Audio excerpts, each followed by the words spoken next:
Hey everyone, it's Michelle DeVries with Metaphysical Mining. Episode 1 is finally here. My guest is Sherry Sweeney. She's co-author of the book, An Amazing Journey into the Psychotic Mind, Breaking the Spell of the Ivory Tower. It is a fascinating dive into the world of schizophrenia and how Sherry and her co-author Jerry Marzinski discovered that the voices heard by patients are not hallucinations, but instead real, conscious, parasitic entities. Even though Sherry's background is in construction engineering, she's more than qualified to discuss this topic. As you'll hear, Sherry has had a lifelong interaction with the hidden predator that I write about in my thesis paper. In fact, she's been battling predatory voices since the tender age of 3. Her story is tragic, gripping, and truly inspiring. On a side note, we do go a tad off topic at one point towards the end when she discusses working as a civilian for the Navy at age 19, but I left it in because it shows just how truly intelligent and perceptive she is. So, this hidden predator certainly had his hands full with this one. All right, that's enough. Let's get on with it.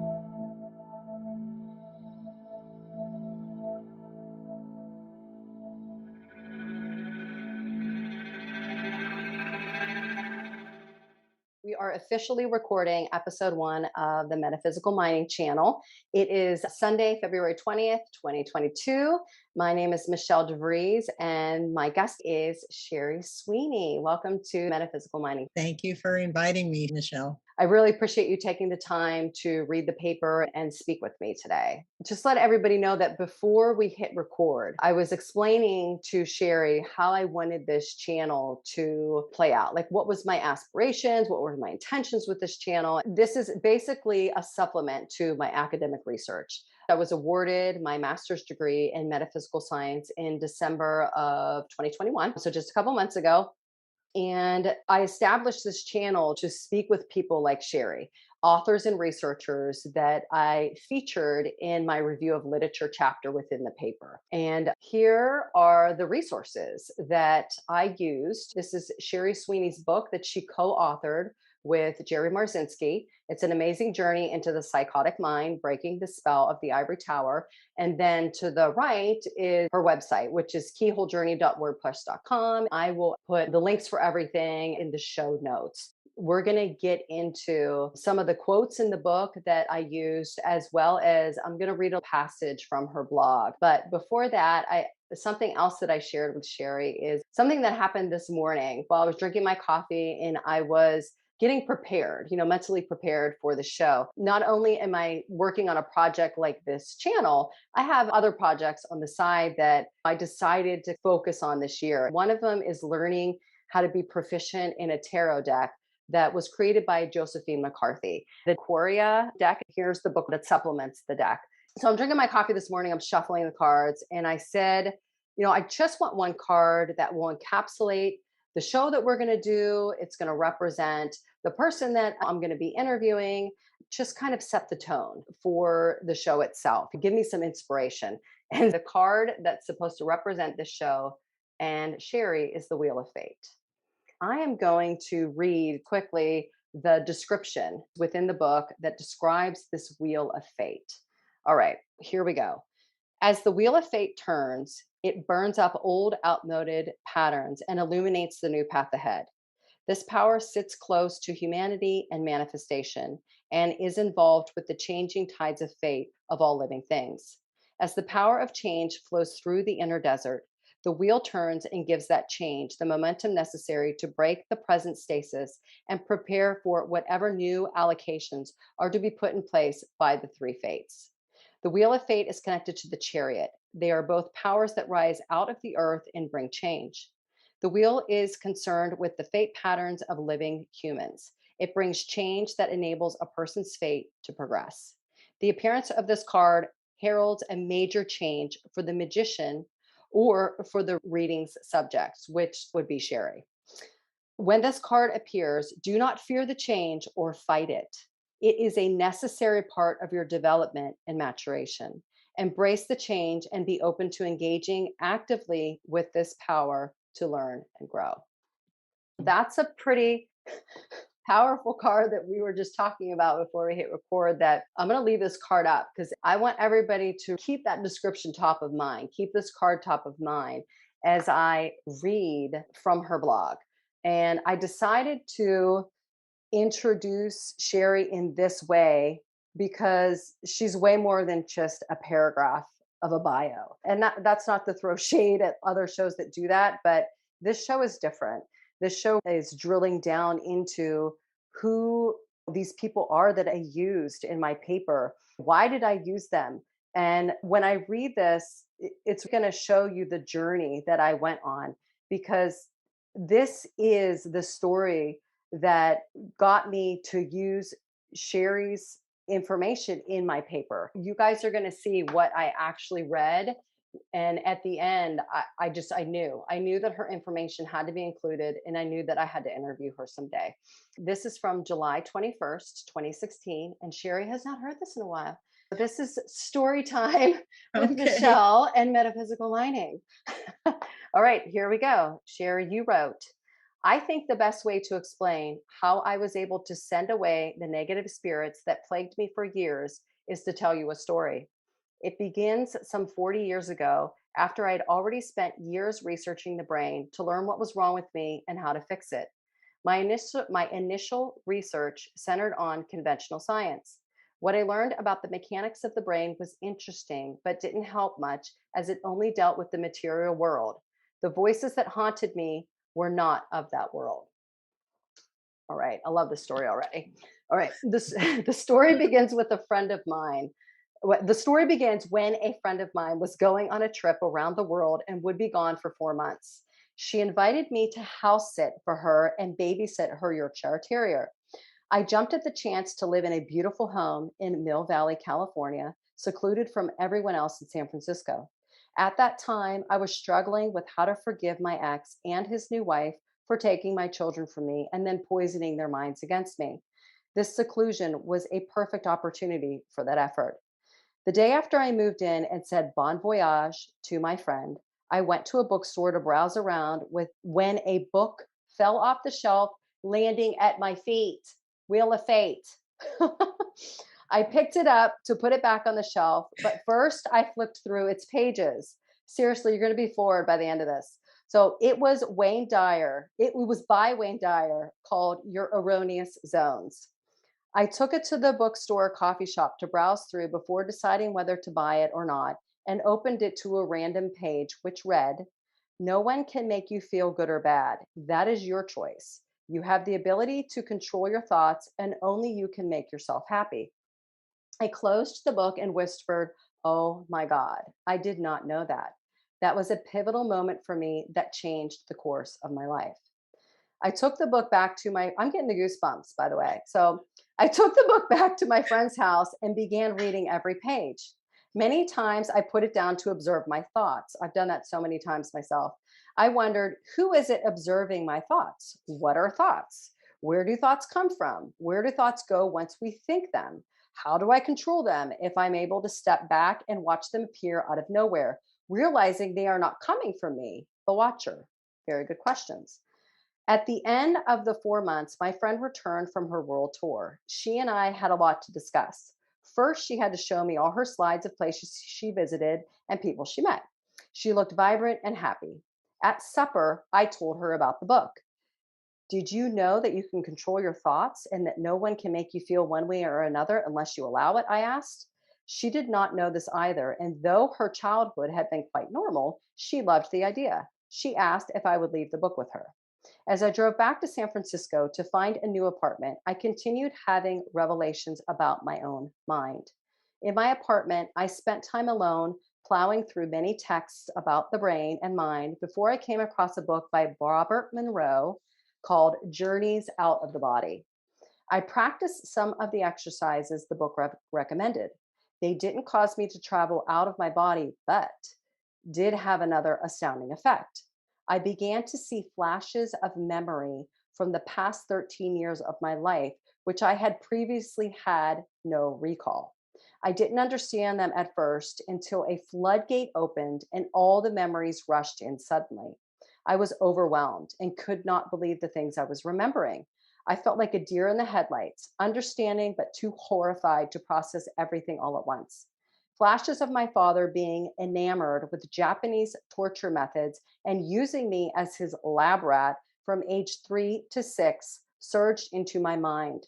Glimpses of spending 6 months in a juvenile detention center at age 6.5 and spending 2 weeks in solitary confinement appeared. I just got the goosebumps big time. So finally, flickers of spending 5 years in a Catholic orphanage where I and 500 other girls suffered stunning emotional and physical abuse until I was released at age 13. Jesus. All right, give me a minute here. Okay. Astonished by these memories that were coming up, I sat in the middle of my living room like a stone sculpture. When the movie of memories stopped, I whispered to the empty room, "That's what's wrong. I got brainwashed. What do I do now?" The memory dump revealed that I was mind controlled through physical and emotional torture. What was so strange is that after the age of 13, my memories of my father are great. He taught me to hunt and fish and to be self sufficient in the wilderness. He taught me advanced mathematics and so much more. I grew up loving math and science. It seemed natural that I would study civil engineering as a career path. From everything I had read, I realized that early childhood experiences are embedded in the subconscious as truth. My subconscious truth was first, you get tortured by a man, and then the man treats your cuts, bruises, and wounds, and then the man cuddles you and rocks you to sleep, and then you feel loved and safe again.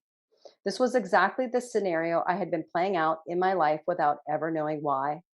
Never would I have understood this had that dam not broken wide open when it did, and for that I am grateful. On the top of that, on top of that conditioned behavior, the voices kept telling me I was worthless in this world. But now, with my memory returning, I knew differently. I knew that the horrible things that were done to me were not things I had caused, chosen, or deserved. So not only did I need to figure out how to overcome being brainwashed to fix my mind, I needed to find out how to get rid of the voices that plagued me and continued to tell me horrible things about myself. When I got back to work after the weekend, my boss called me into his office. "Sherry," he said, "how would you like to learn computer programming?" I said, "Sounds interesting. What's going on?" He leaned back in his chair. "We just got awarded a contract to develop a computerized tracking system for a major water district. I thought you would be the best candidate to head up the project." "Sure," I said, "I'd love the challenge." "When do we start?" "Tomorrow," he said.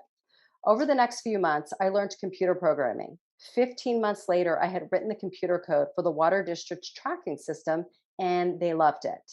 Awesome job, Sherry. More than that, I saw a remarkable similarity between how computers process information and how our brains process information, each running on a program that is inserted by an outside programmer. Very important. While the computer program operates by its software code, the brain program operates by electrical impulses traveling specific synaptic paths. I wondered if I could write a mental program that would not only tackle the negative thoughts, i.e., the voices that were hounding me, but also eliminate or deprogram the brainwash conditioning that was exacerbating the misery in my life. My theory was to write a mental program. Again, the wheel of fate is turning, and train myself to use that new program more than the existing one until the new program became automatic and the existing program atrophied, weakened to the point it could no longer perform, even if you tried. In other words, rewire my brain. I first tried to edit the code in my brain, but it didn't work. It was way too complicated to remember while in the throes of unconscious conditioning, responses set off by life events or during Archon attacks. I needed to think of something easier, something I could remember while in the midst of older programming being triggered by the world around me. I now knew that all the negative things I had been taught about myself by my parents, the juvenile detention center, the Catholic orphanage, public schools, and society in general with regard to who I really was not true. It was all lies. I was not a bad and evil person destined to go to hell. I was not a crazy person. I was not a selfish person. I did not hate myself or anyone else. I was not born to hate life, nor was I born to sin. I was not stupid, going and nowhere. I was not a bad mother. None of these things were true. And yet, prior to running the new program, I heard this as truth by the voices and felt this as true by the mental conditioning all day and all night long. Because of that, I had been bewildered, surprised in the faces and eyes of others as I watched myself overreacting to their innocent words and walking away in embarrassment. All I could do was cringe at my overreactions later when I was alone. I vowed that if it took me my whole life, I would find a way to fix this.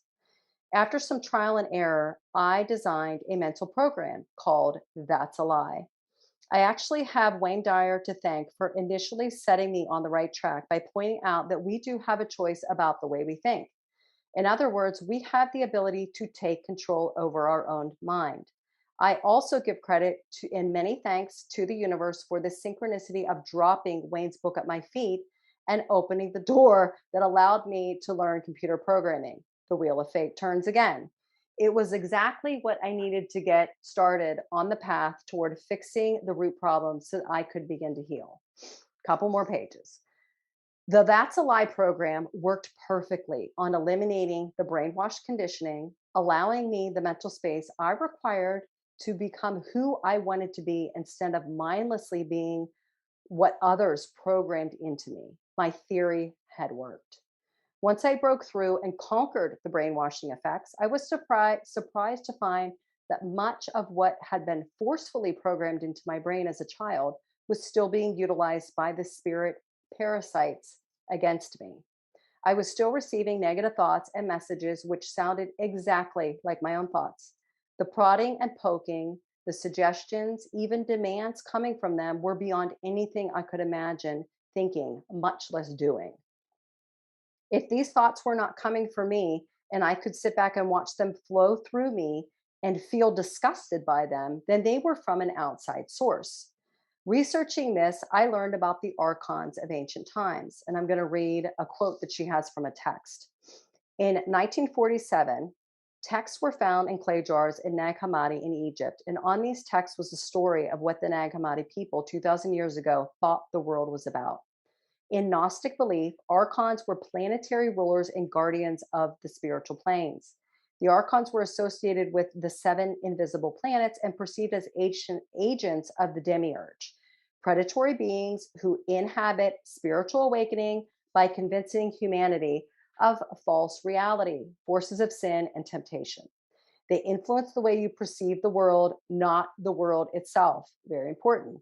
The primary power in the world we inhabit is the indwelling divinity of the planet, the Gaian intelligence called Sophia by the Gnostics.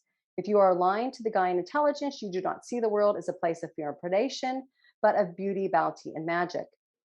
Reading this confirmed that I was not losing my mind, but instead being attacked by negative parasitic beings that are very real.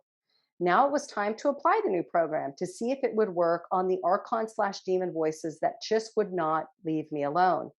Once I actually applied the principles and stuck to them, the program worked just as effectively on them as it did on the brainwashing. Incredible.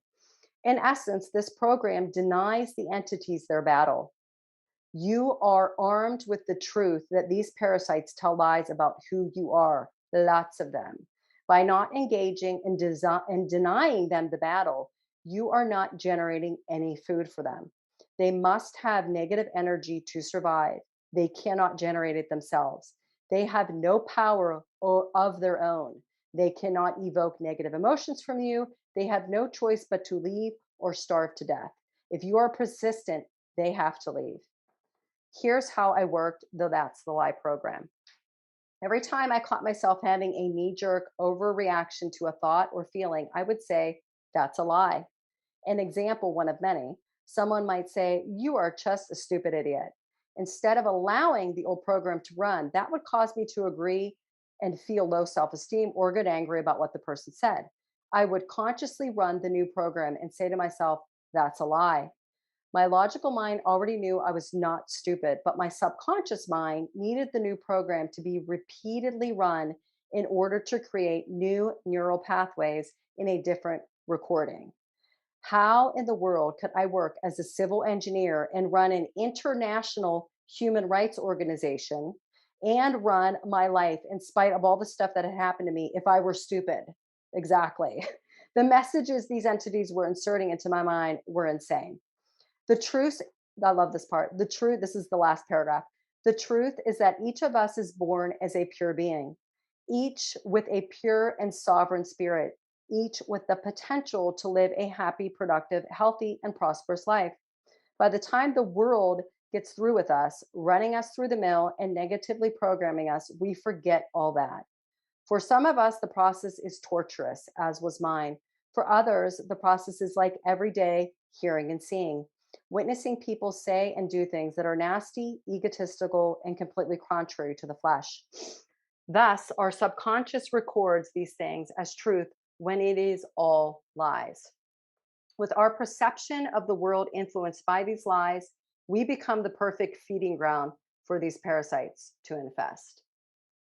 I mean, as soon as I read that, I was like, "That's it. She's in the paper. There's no question."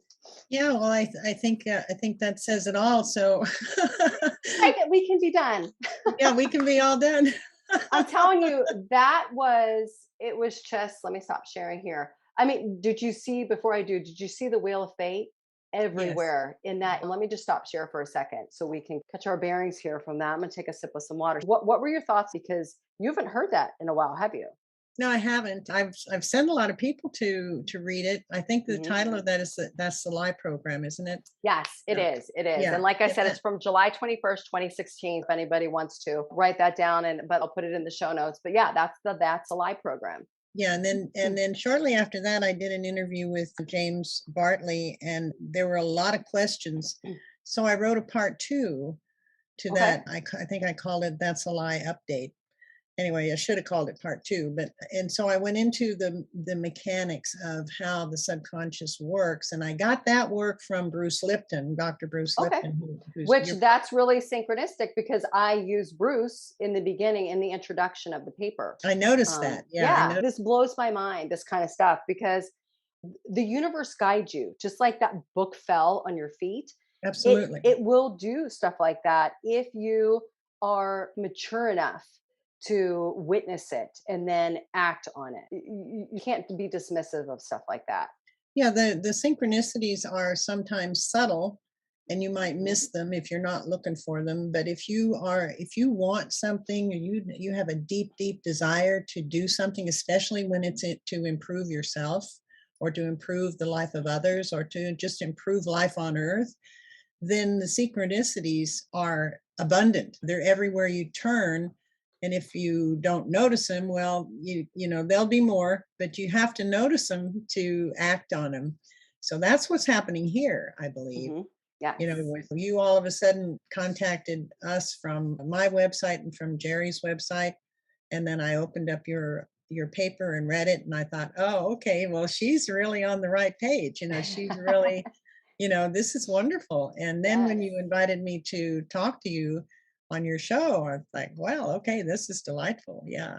Yeah, well, this is the first show, so this is a great Oh, kickoff. I'm excited. yeah. Yeah. Yeah. Well, so I had been studying Bruce Lipton for some time. Mhm. So when I was asked all these questions when I was interviewing with James, I thought, well, okay, I'm going to write a part 2 to this to explain it to those people.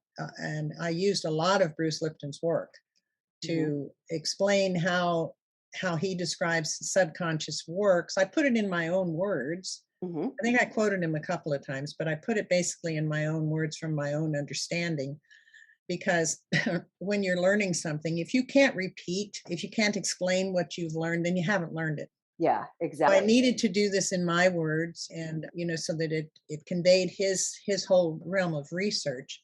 He's a remarkable man, and if anybody has not become familiar with Dr. Bruce Lipton, I highly recommend his going to his website. And I think I have a link in part 2 to his website Yep. so that you can start. But basically, he's talking about how the subconscious works and how the mind works when we're first born, Yes. where we're in the theta state, which is a kind of a hypnagogic state. It's like a hypnotic state Mhm. until we're about 6 or 7 years old. So what we're doing in order to learn how to survive our surroundings, we're picking up on everything that everybody does. We may not understand their words, we may not understand their actions, but we're picking it all up and we're taking it into our subconscious as though it's the truth. Correct. When I relate that back to my young life and what I experienced, my earliest memory is age 3, torture and abuse and terrible things and being called all kinds of really degradative names. Hmm. And so I just took that all in as, okay, well, that must be the way things are. That's the way life is. And I didn't particularly like it or dislike it at the time because I was too young to articulate it. Yeah. And I want to stop you there because I want the audience to appreciate what you just said. I think that other interviews they gloss over that because of time constraints and stuff like that. I'm not trying to be jerk when I say that, but I want to focus in on that. You started interacting with this predatory archetype at the age of 3, Yeah. and you were programmed by what I call sink or swim in the paper Hmm. rules of engagement, where you were forced to battle with this predator at a very, very young age. Hmm. And I think that what's so different and spectacular about that is that if you look at Jerry's work, Jerry Marzinski is a psychotherapist. He's dealing with grown men and women who cannot even handle dealing with this predatory archetype. Yet here is Sherry Sweeney at between 3 and 6 years old, holding her own in the predator's dojo on his mat with him, wrestling with this archetype. But there's grown men and women to this day who can't hang when it comes to it. I really want people to understand that your experience is that rich and you have that much authority when you speak about this because it's been your whole life and it literally shaped you as a person. This archetype is Yeah. responsible for shaping you. And so I did want to ask, because I don't think I've ever heard anyone ask this question. Why do you feel your father was interested in torture methods? Was it something that was within the family? Was there abuse within the family or was this new and it just started with him? We were just ending World War II when I was born. Okay. And because I was born in 1944, and World War II ended in 45, 46. And so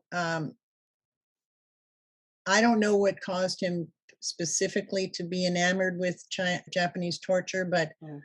I know that his family side escaped the Bolshevik Revolution. They came across the ocean and landed here in Ellis Island, of all places. Yeah. So, my grandmother and grandfather met there and married, and then had my father and his brother. Okay. And so, for whatever reason, he became really, really interested in how the Japanese got information from people and how they controlled people. So he was an excellent dog trainer. I remember that. We at the time I think we had 3 dogs, 3 different breeds of dogs, and he never abused them, Hmm. but he trained them really beautifully.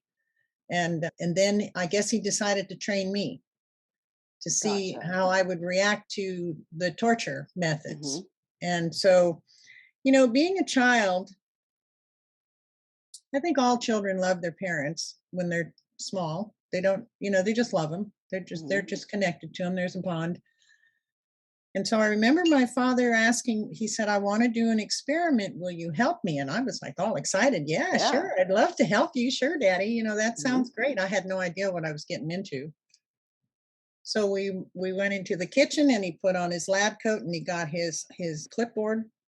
And I was just watching him because I had no idea what was going on. And the very first experiment was, he said, "This is going to be an easy one.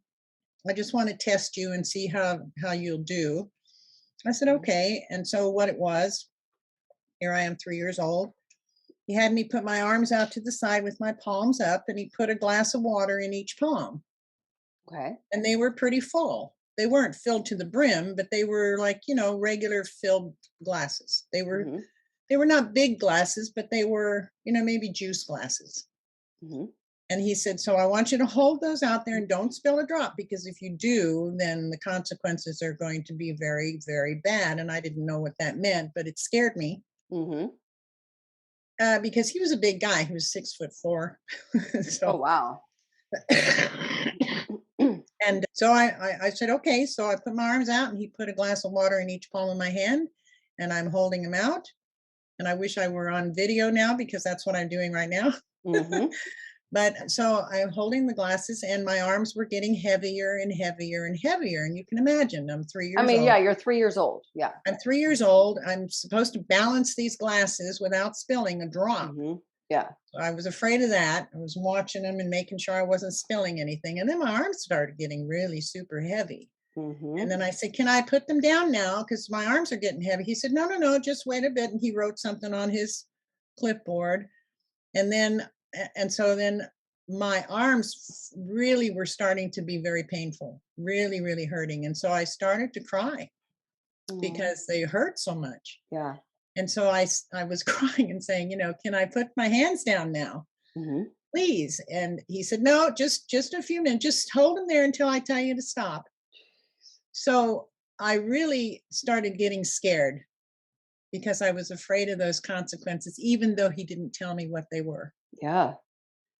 And then I started really crying hard, and then I started screaming. And finally, he lifted the glasses up, and my arms fell down, and I just sat there and sobbed.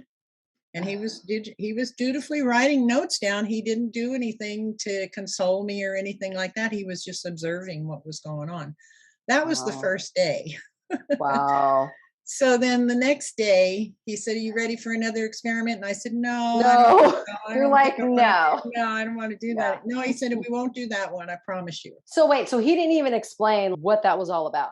No, Great. Okay. no. I still to this day don't know what that was about. Jeez. All right. I don't even know what Because books at he- least if you understood, you could kind of understand the game, It's like, Yeah. kids playing games, you want to be the strongest type of thing. You could like look at it in a positive way. Let's see how much you can take, right? Yeah, Or something like yeah. that. But no, he didn't do that. Not that I remember. Okay. So then the next day he asked me if I wanted to do it again. I said no. And he said, well, I promise we won't do that one. And I said, okay. So we went into the kitchen and he sat me down on the chair this time. Mhm. And he got his clipboard and his lab coat. And I wasn't thinking anything was weird about the lab coat at the time. But when I look back, I think it was very, very weird, very strange. Yeah. It's almost like he was programming you with that authority. The lab But, coat, people look at a lab coat as an archetype itself.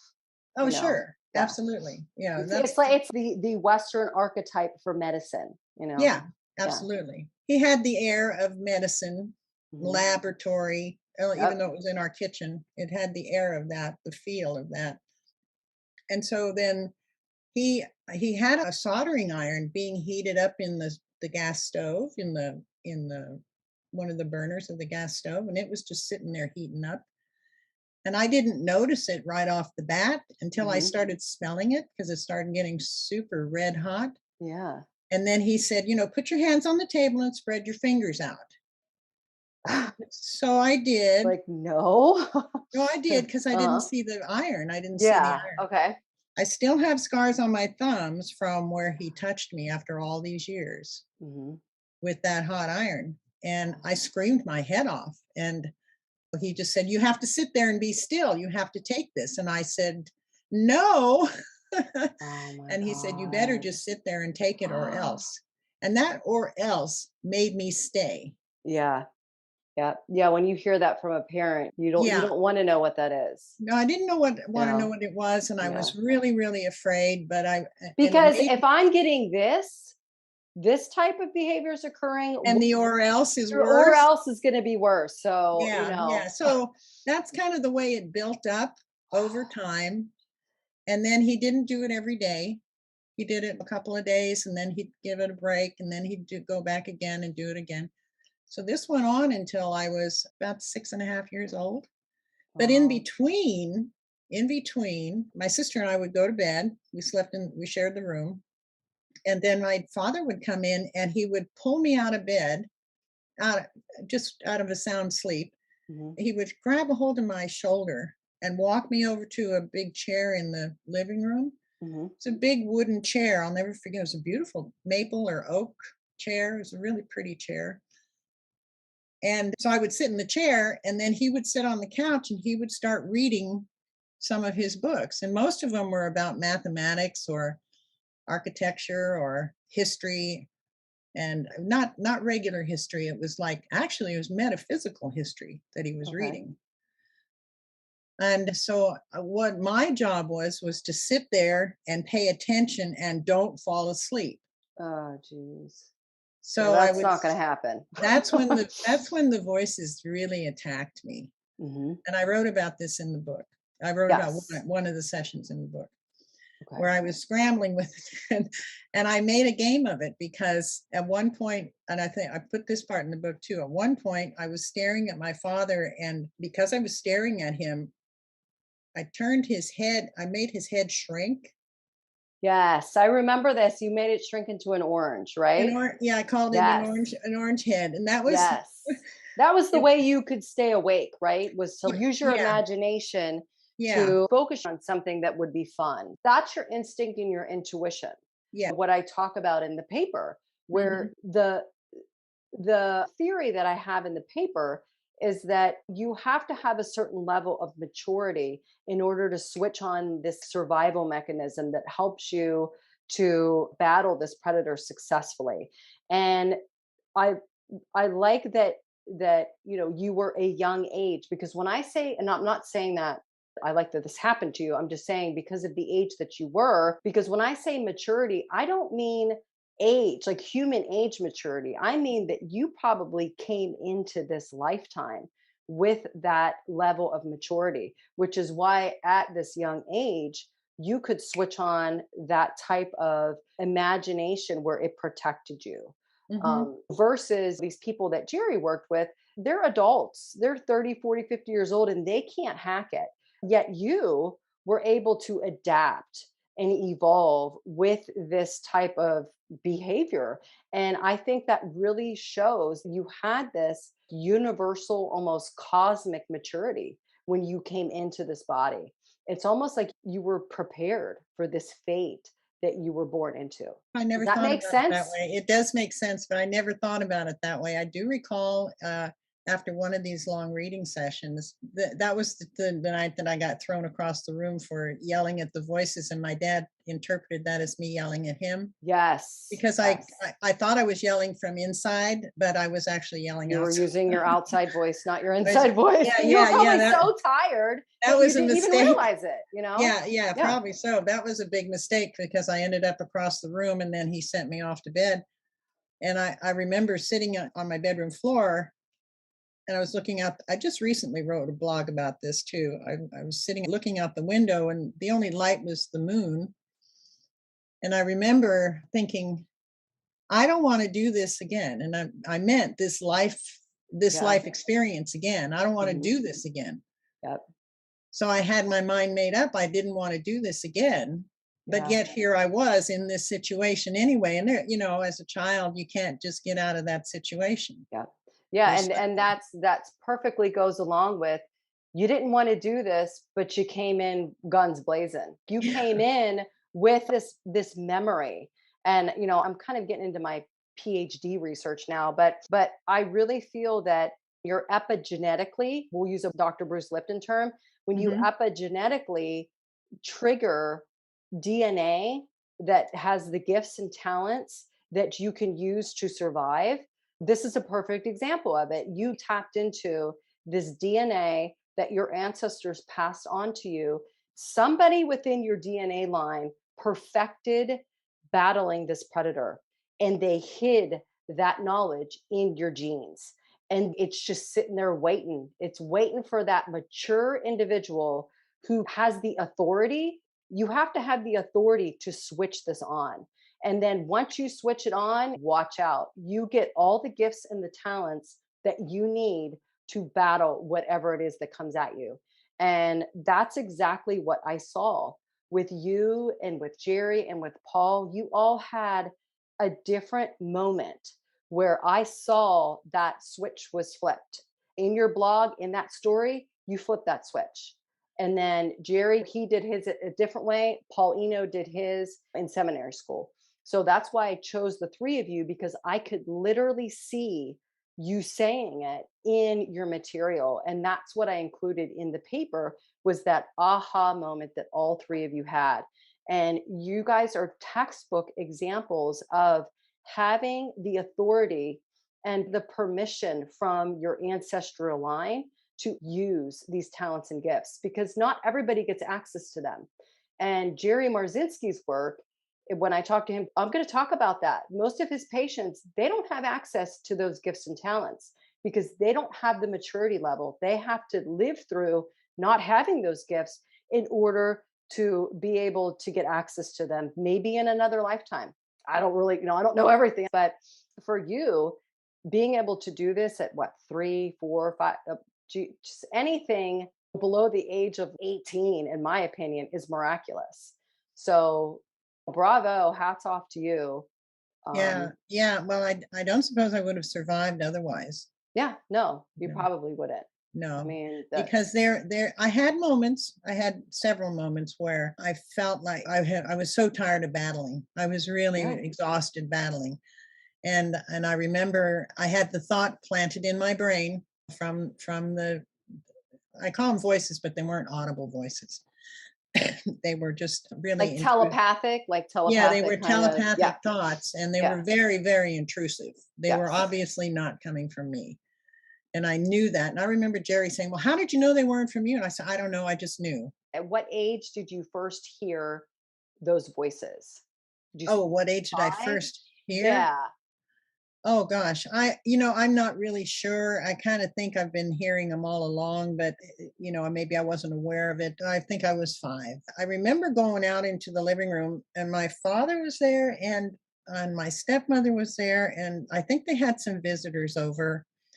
And I walked out into the living room, and I said, "I have a question," and I think I addressed it to my dad because he had been talking about. I remember him asking me the question, "Have you ever thought that what you dream is your real life and what you're living now is just a dream?"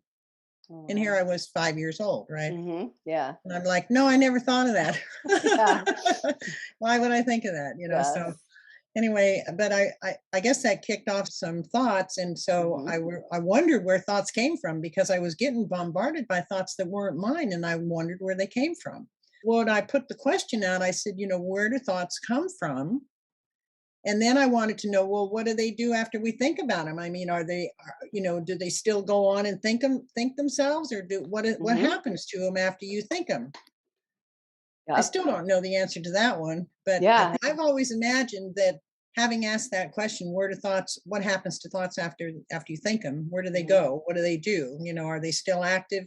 And I believe they are still active because they're energy. Hmm. And so they stay in you and they leave you at the same time, and they take with them the energy that is with that thought. If it's a mild thought, or if it's a huge thought, or if it's a thought filled with emotion, it goes out into the universe, and then it goes wherever it goes.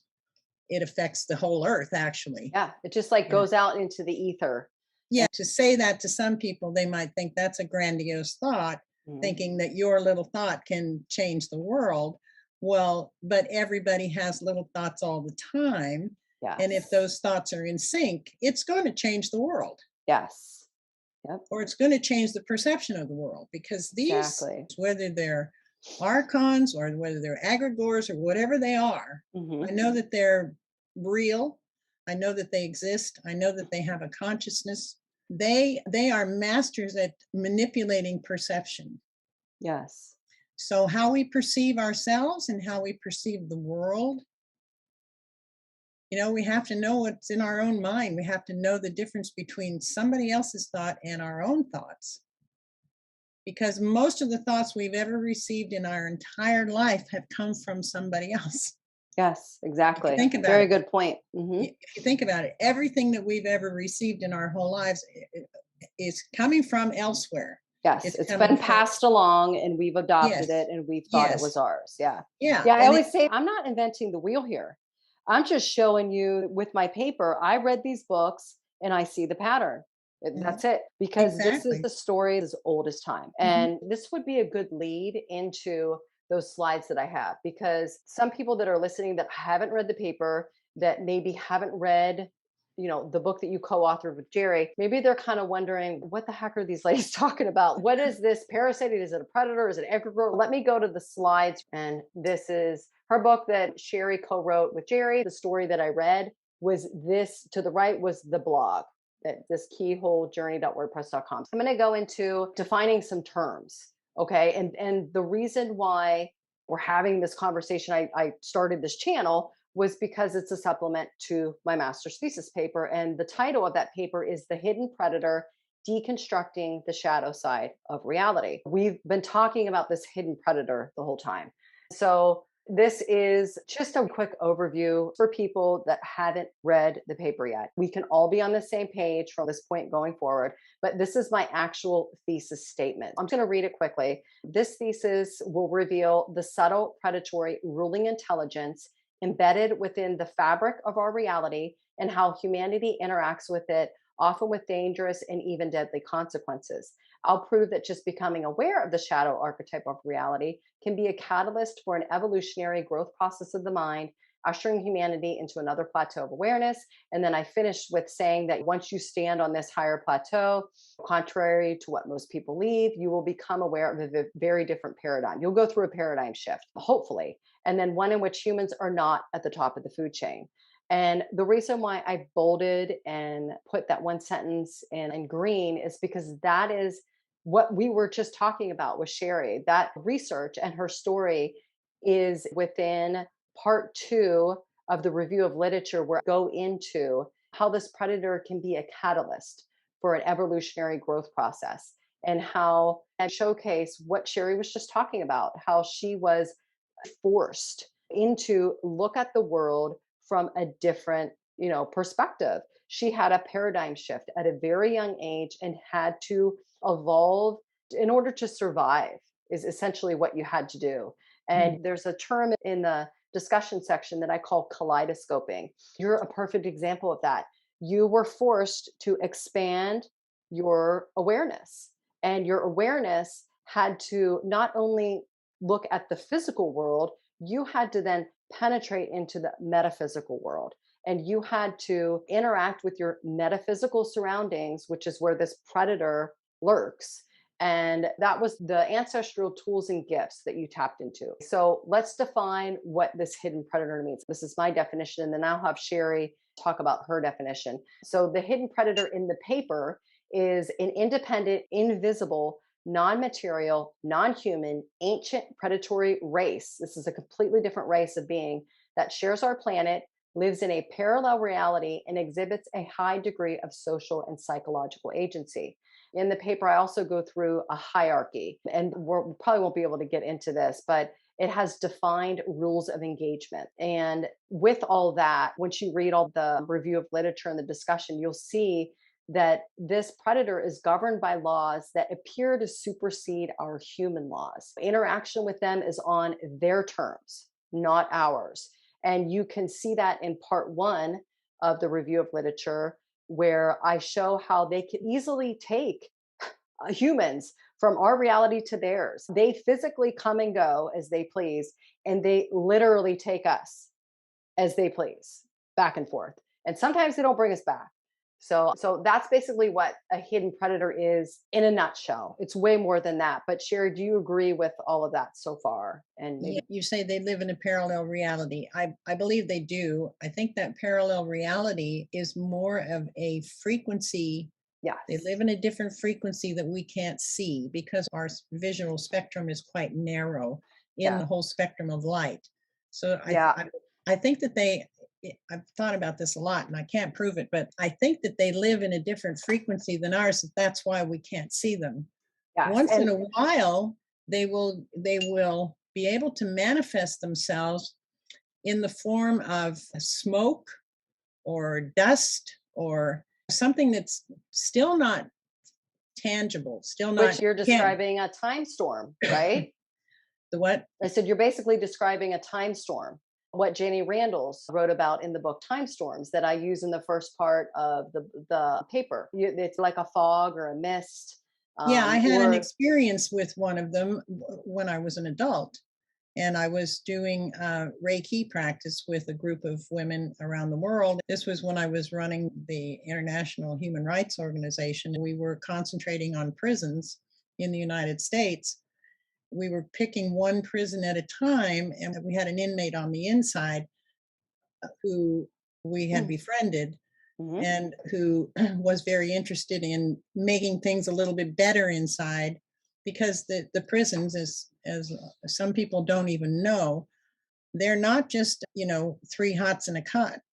They are very, very dangerous um, places to be.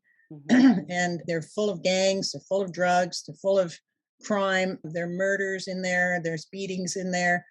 And that's not only by the inmates, it's by the guards as well. Mhm. So we were trying to see if we focused our Reiki energy to one prison for an evening, if that would have any effect at all on how the environment changed Oh inside wow, that that's one prison. interesting. That's It was interesting. it was an interesting experiment. We had all women that were around the world, and we would set up a particular time that we would gather. We were all gathered at the same moment in time, Mhm. and we would start our Reiki energy projections to that particular prison, and then we would wait until the inmate would write to us and tell us what he observed. Oh wow. And so we were actually having some noticeable effects where the guards were being more polite. The gangs were not fighting as much. The food was actually a little bit better. Mhm. The medications were a little bit more on time. The restrictions weren't let up, but it was a little bit easier. It was a little bit smoother inside. We Mhm. thought if that worked for one session, what would it do if we could do this every day? Mhm. What would Yeah. that do? Well, we didn't get a chance to do that because there were too many prisons, but Yeah. because doing it with one was, maybe a fluke, right? So we had to Mhm. do it several times. We did it with 5 or 6 prisons, and they all had similar results. Wow. We know that sending Reiki energy into a particular prison has an effect. That is incredible. Yeah, yeah, And that's then what did the prisoners experience? Like they noticed all these things, but did they have any visions? no, no, they didn't Nothing. have any Okay. visions. They didn't Okay. have any of that, but they did notice that things calmed down, Calm down. Okay. Okay. so So you didn't focus on the one person, you focus on the environment. yeah, It's we kind of like, focused on the okay, entire facility gotcha. and Okay. as a whole. And Hmm. we were doing was sending healing energy into that facility Wow. And how and many letting. women did this? How many women? It was like 5 of us. That's it. That's it. So that's the Jeez. power of our energy. Yes. That's the power All of our right. minds. So I need to make a mental note of this because when I do my PhD work, I need to use that in my paper because it's all about how we are a technology and not a Get this. technology like you plug in batteries. This is like This advanced technology. this is the inner technology that we all Yes. we all have. Yes. Well, we were having some good results, and I guess the invisible beings, the predatory race, had had enough of that. And I was the leader of this Mm, group. okay. So in one session, I'll never forget this night. We did the whole thing. We did the ambiance inside of our individual dwellings, and I was in an apartment, and so I lit the candles and I turned the lights off, and I had my computer on so that we could continue communicating. Hmm. And so we started getting into the Reiki trance, I guess you would call it, kind of a trance. It's not Hmm. really a trance, but it's a Reiki mode. And Okay. so we were doing this, and all of a sudden I felt this huge amount of energy. It was negative energy coming toward me. And I looked up, and there was a cloud of what appeared to be black smoke, and it No. was heading toward me. And I knew nothing was on fire. I didn't smell any fire. Yes. And I kind of knew what it was. And I had gone through all of this, that's a lie program. And Hmm. but I was fairly new at it. So here comes this smoke coming at me. And it was kind of, it kind of swirled around like a tornado. And then that broke up and got into this big blobby, smoky thing. Uh-huh. And then it would go back into a little tornado again, I guess, just to scare me as it was coming forward. And I started to get frightened. Yeah.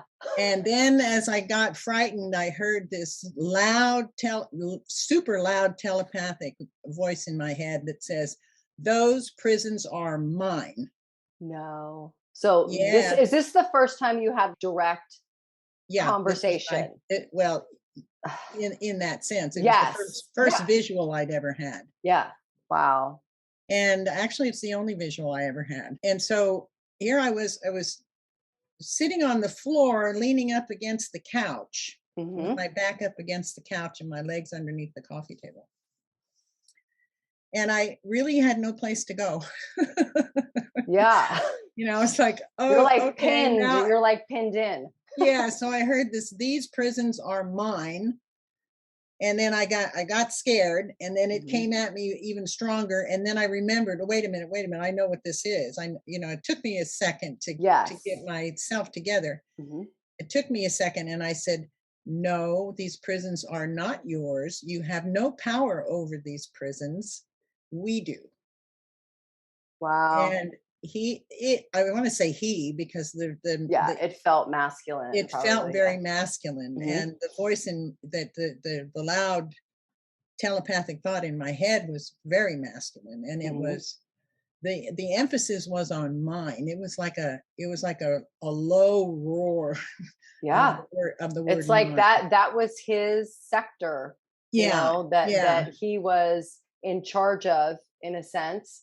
And, you were sending in special forces to yeah, like disrupt, and yeah, he was not exactly. having it. And I went from frightened to, wait a minute, I know what this is, Yeah. to getting up my strength to say out loud, "No, these prisons are not yours, they're ours." And that was probably not the right thing to say because they're not ours, but that's what Yeah. came out. Yeah. Because Well, we'll let you slide, Sherry, because you were dealing with this yeah, this cloud of hate yeah. So coming at you. yeah, so then the mental thought came. It was telepathic for sure. It was coming from elsewhere. And it said, they're laughing at you. They know that this Reiki crap doesn't work. And so they're just laughing at you. And I don't remember its exact words, but it was words to that effect. Mhm. And then I remember it saying, "Who do you think you are?" And I said, "You know what? You're lying to me, and Mhm. I'm not going for it." And then it faded away. So I thought, Wow. okay, well, that's good. And I went to get in touch with my colleagues who were doing this, and Uh-huh. my electricity had gone out and my phone had gone out. Yes. Yep. And I thought, That's what okay, Jenny Randall's reports that in time storms. Yep, that happens. okay, well, that's Yeah. good confirmation because I never Yeah. heard that before. Yeah, So, and Paul Eno talks about that in some of his cases where somebody will have a very high electric bill because they'll drain the electricity. Their electric bill will be off the charts. And they'll wow. have the electric company come out and make sure it's not a problem. And Yeah, sometimes it is, but sometimes it's not. yeah. And according to his research and his experience, they do drain, they feed off of electrical panels and stuff like that. Yes. Yeah, so I sat back and took a deep breath and I thought, okay, so it's knocked the electricity out. I can't tell my colleagues Yeah. what's happening, but they're continuing on with their Reiki. I know He that. totally isolated you, Yeah, so you I was know? totally isolated, and Mhm. but I sat back and took a deep breath and closed my eyes and then just kind of let myself relax. Mhm. And as I did that, this big whoosh, and here comes this black cloud again, this black smoke. It came really close to me. And what did I say? Oh, it started repeating the whole thing over and over again. And for some reason, I have no explanation of this. it reminded me of an old Monty Python skit that I thought was hilariously funny. Yes. And I burst out laughing and it vanished. It just plain vanished and the lights came back on. Oh, That was the most amazing experience. that is great. I love that. You know what? I don't know if you've ever been interviewed by Paul Eno, but you have to be interviewed by them on their show because he teaches people to use humor to get rid of them.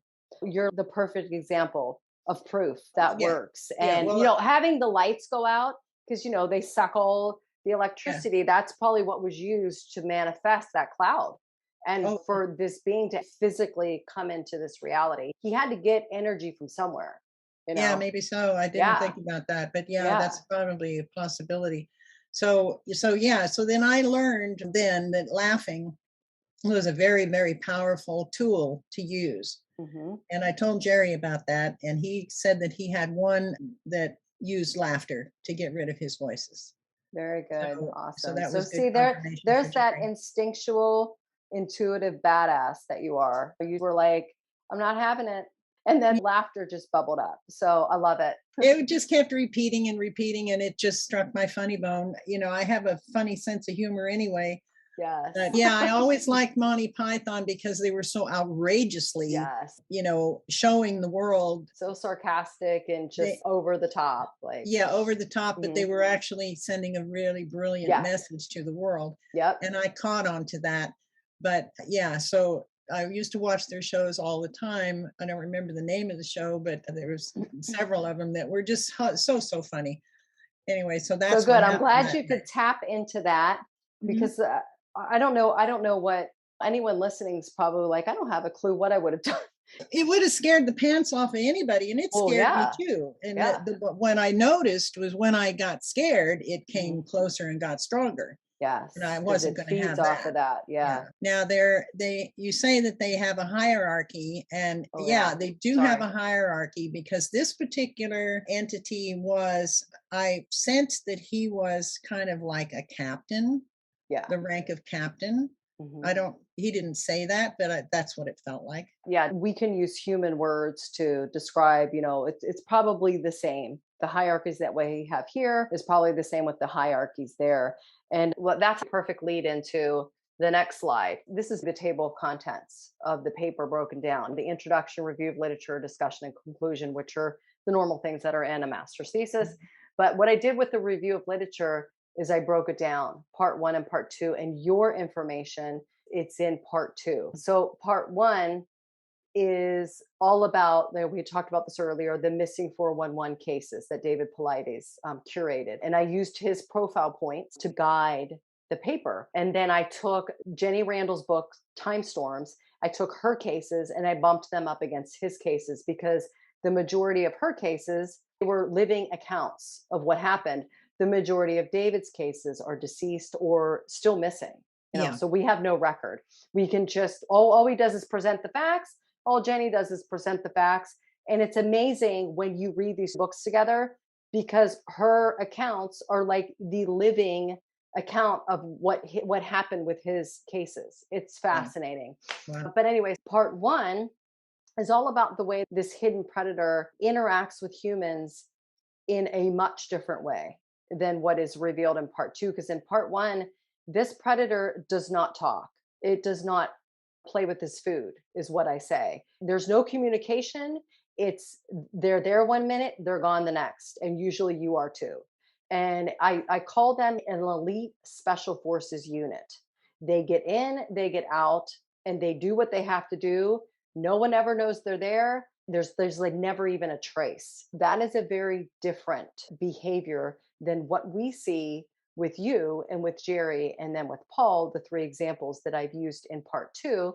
Specifically, your and Jerry's information is between pages 54 and 60. And I think it might go a little bit more for Jerry.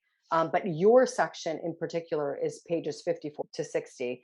And you guys talk about these beings are poking and prodding individuals. They're inserting visions and thoughts and they're interacting with the person. And I think it's in the conclusion.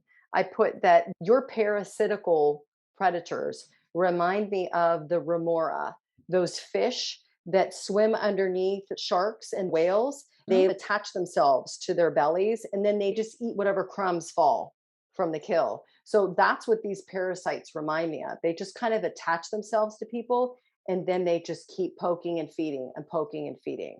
Yeah, and So, yeah, the different. Well, I don't know if there's a difference or not between us and the effect that those fish have on the whale. But when the predators are attached to us, they're constantly siphoning energy from us, so we yeah, end up feeling pretty weak.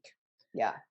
Physically weak. We have to. We don't have our enough stamina to do something we would normally do without any problems, or we have to sleep a lot. We just kind of feel a little bit lethargic. Hmm. And so now Jerry has talked about people who couldn't even get out of bed. And I was Yes. like that a couple of times too. I guess I had been severely attacked during the night without knowing it. And I just couldn't get up. I had to Yeah. force myself to get up. Like, you have to get up. You have to go to Yes. work. Yeah. you know, Exactly.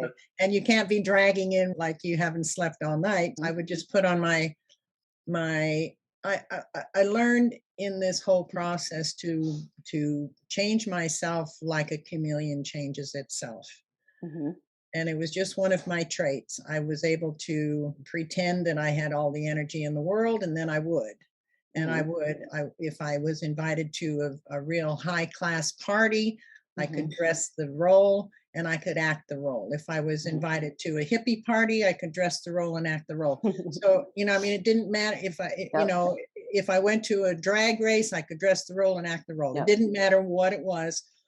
I didn't even know who I was. That's why I could do that. I just Yep. learned that was a survival mechanism. Yeah, I was gonna say that's your superpower that you Mhm. had to develop at a young age. And at least now with those examples you were just giving, you were using it in a positive way, I was. know? It was just to Yeah. survive. I wasn't Yeah. trying to hurt anybody or fool Yeah. anybody. Yeah, It you was weren't just being a my psychopath. I understand you were definitely adapting to the situation that you found yourself in. well, one of the things I learned when I had a job with the U.S. Navy in their Combat Systems Division. I got that job when I was 18 years old, Oh, wow. and then yeah, they thought I was pretty smart. So I didn't ever think I was very smart for a long time.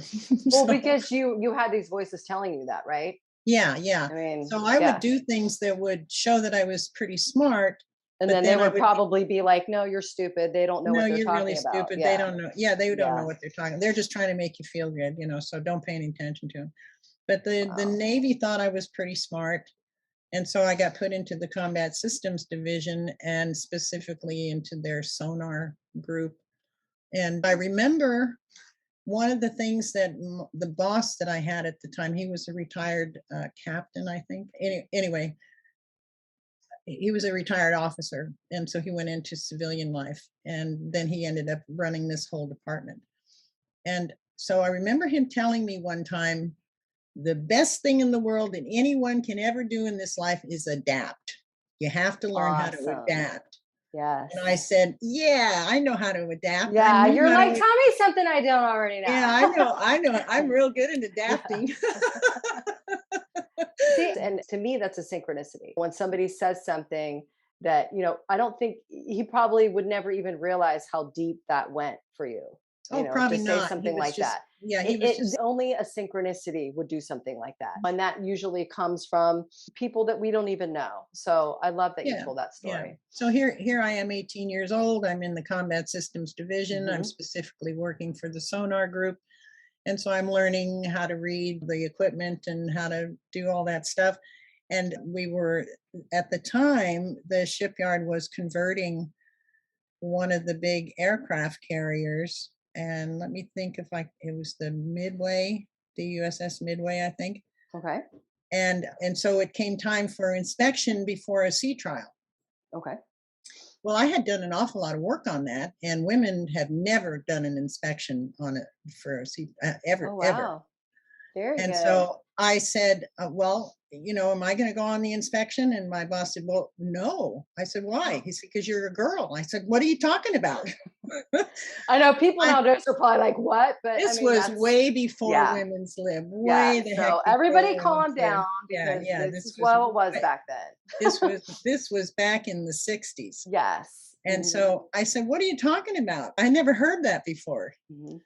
You're just a girl. And so anyway, the guys who were running the computers, and they had computers back in those days, they were Mhm. brilliant computer programmers. The computers were the size of a whole room, but Mhm. and the teletype machine made an awful lot of noise, and it had a delayed clicking noise. When you go to type on it, you didn't hear it until afterwards, and it was difficult to run. Yeah, that would be. Yeah, and I had my clearance, so the programmers came and said, well, can we make an exception? And so I don't know what he did, if he went and talked to his boss, who talked to his boss, who talked to his boss, or whatever. The next thing I knew, he came back and he said, well, you have to have some coveralls because you're going on this ship full of young men who have been Yes. out to sea, and they're just going to go crazy seeing a girl out there. So they had to Oh, I love it. camouflage me. They had to camouflage Yes. me with these. One of the technicians brought his coveralls in, and he Oh was my six God. foot I one. was gonna And say you were probably look like a little kid in yeah, one of these. yeah, Yeah. yeah, I did. And I had a pretty baby face too when I was young. And Well, geez, you anyway, are a kid. You're like what, 19? Did you say you were I 19? was 18 and a half, Yeah, 19. you're still a kid. Yeah, and so they had me, and they had this lady librarian, and she was in her mid 60s, and we were the only two women in the whole department. Wow. That's So awesome. so the guy brought his coveralls, and the librarian took me into the restroom, and we got me dressed, and she rolled up my pant legs. Yes. They were Yes. pretty I thickly could rolled see up. it. You can Yep. just imagine, right? And so I Yes. put my hunting boots on because I did like to go hunting and fishing at the time. Hmm. And then they put a hard hat on me, and gave me a notebook. And at the time, I used to take shorthand, Okay. and so I was all excited. And so the Hmm. day came, and we went on the ship, and started the inspection, and I was taking notes profusely, Hmm. and of everything I saw, because I saw new stuff that I hadn't seen in the office and in the practice and stuff like that. And then they'd find something wrong, and I'd write it down and write down the remedy, and just I was Hmm. taking notes. I was Yeah. being like a secretary, right? I was Uh-huh. taking notes. So I was all thrilled, and the inspection was over, and we came back, and I came back to the office, and my boss said, well, how was it? And I said, this was wonderful. Look at all the notes I took. And his mouth dropped to the floor. He said, you're not supposed to take notes off of a ship. You can get fired for that and thrown Oh in my jail. And I God. said, oh. You're like, here, take So it. no, I tried to give it to him, and he said no. So we called the Yeah. librarian Oh in, my and God. he said, Mary, take these and shred them right now. Don't even read them. And he didn't want to read them. He didn't want to look at them. He just took them. Oh I didn't my even get to God. review them. So that was the end of that story. But That yeah, is too funny. I love it. I could just picture you all excited with like you did such a good job, and then it's like shred them. well, I thought I was going to type them up and Oh, hand them out. yes, yep, yeah. I would have totally been the same way. I'm going to put them in a PowerPoint. I'm going to, in the next Yeah, meeting, I'm going to present them. I'm going to be, I'm going to be like the yeah, star.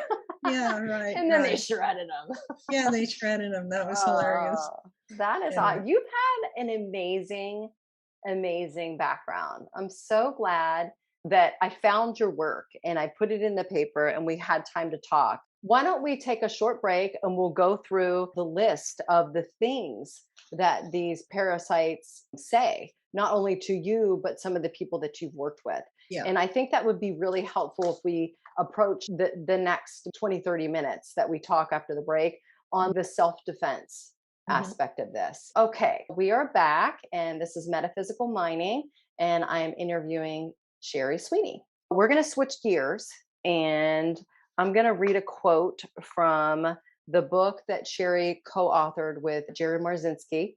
This is the book right here, and there'll be a link in the show descriptions.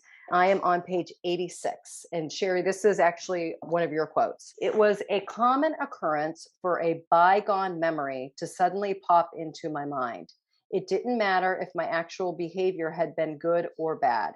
The voices presented the memory as shameful. Sometimes memories were of something scandalous I was supposed to have done. Even if I knew I had not done these things, I was left with an unsettled feeling that maybe I had. Now, I highlighted that in the book because that happens to me. And I know that a lot of what you post, you and Jerry both have posted on your websites, is you have a list of the things that these parasites say. But Hmm. for some of us, we actually get these movies that play.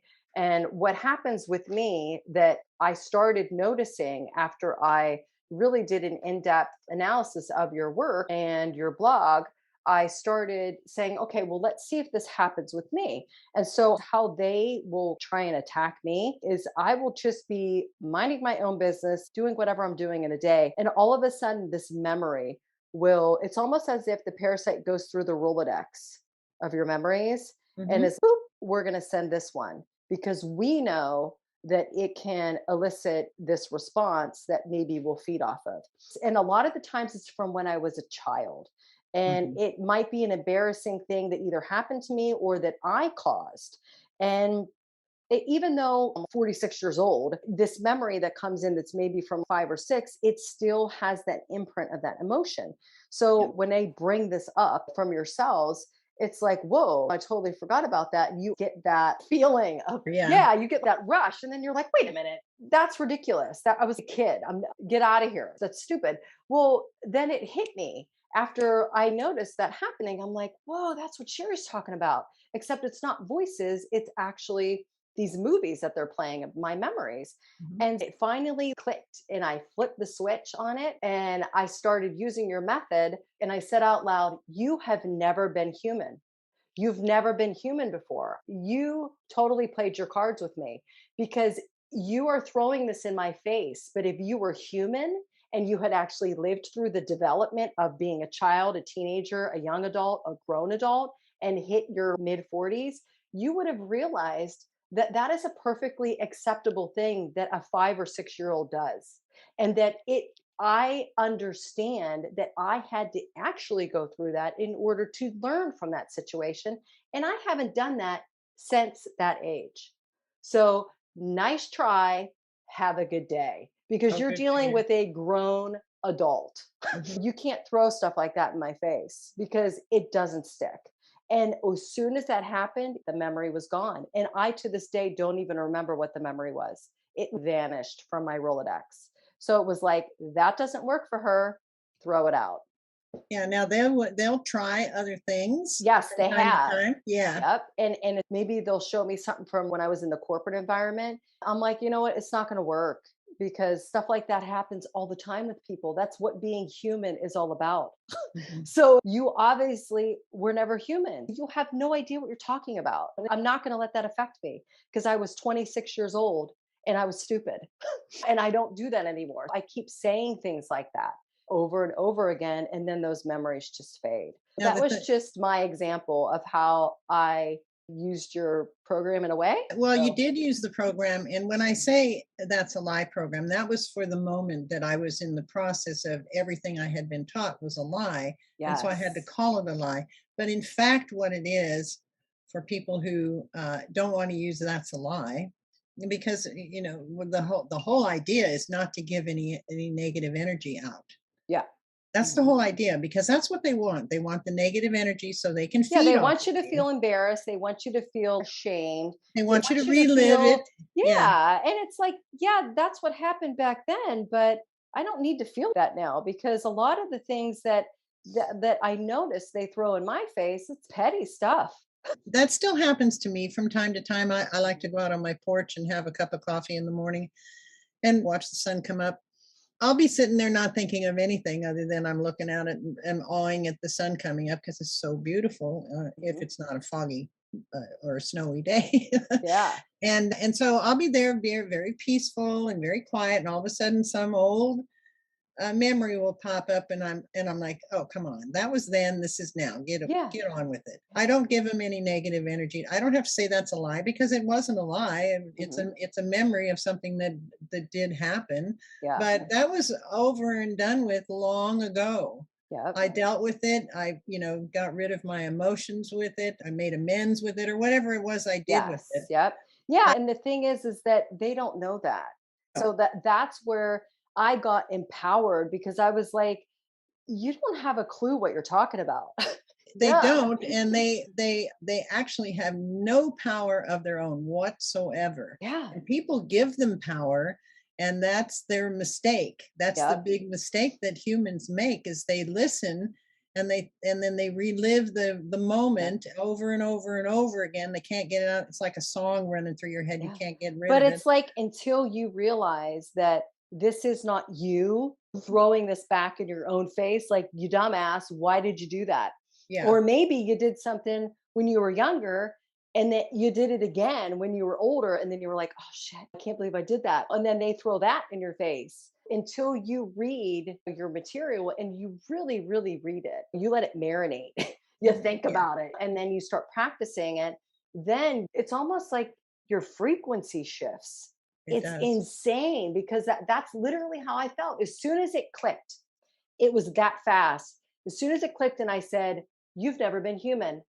That was it. It was game over. You're done because you can't do anything to me now. Because even if you throw something that was terrible, maybe I knew better. Maybe you're a teenager. By the time you're a teenager, you should know better with certain things. But we're stupid teenagers. We do stupid things. Maybe you hurt your mom's feelings or you got into an argument and you told her you hated her. Whatever. Stupid teenagers do stuff like that. But you look back on it now and you're like, geez, I told my mom I hated her. That's a terrible thing. I knew better. I knew how hurtful that was.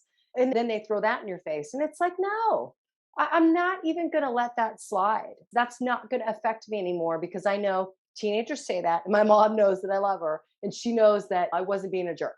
So that's So, just an example. yeah, here's Anyways. another example. People will do that to other people, and those people that do it to other people are being influenced by that dark side. Yes. Oh my God. I'm so glad you brought up. Yeah. That is one of the open-ended questions that I started off in the introduction. And I did answer a lot of the questions, but I left some sitting out there so that we could discuss them through this Hmm. channel. I even mentioned the channel in the paper. And one of the questions was, are we dealing with a self-serving predatory race using an advanced form of psychological warfare?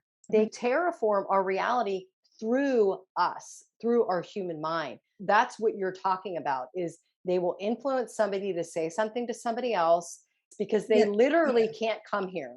You saw how much energy it needed to physically come into your living room. It had to suck everything around it because it couldn't suck your energy that day.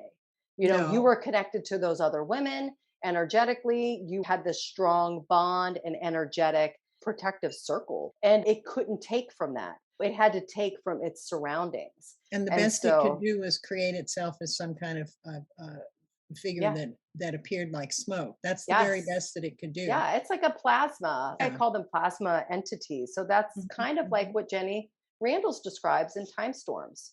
Yeah. But Now, she doesn't say it's an entity. She says it's an earth phenomenon.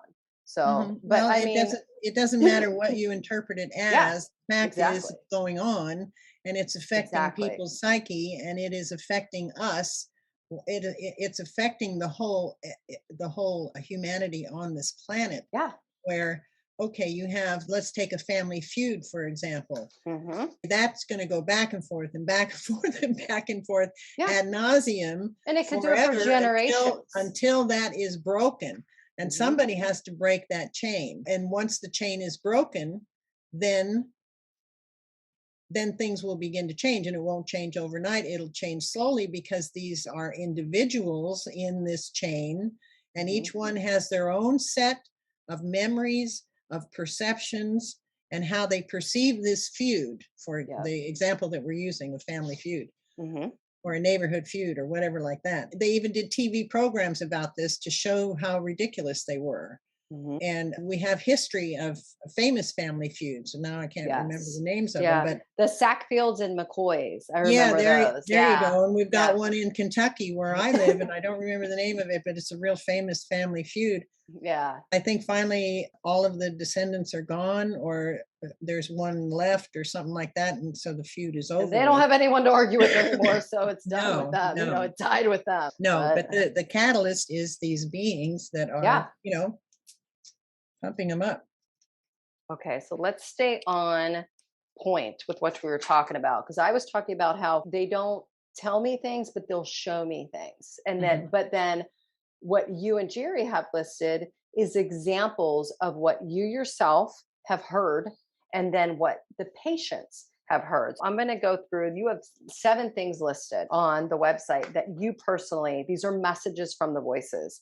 And I'm just going to pick a few of them, but one of them is no one will ever love you because you are a piece of garbage, a waste of flesh. Another one is you have no talent. You would never hire you for a job. You're a failure. You are worthless. You'll never succeed at anything. So give up trying. You are the worst thing you've ever done. And there's no way to forgive yourself. Those are the things you've personally heard from these Yeah. voices. Yeah. I've Wow. also heard, why don't you do everybody a favor and kill yourself? Wow.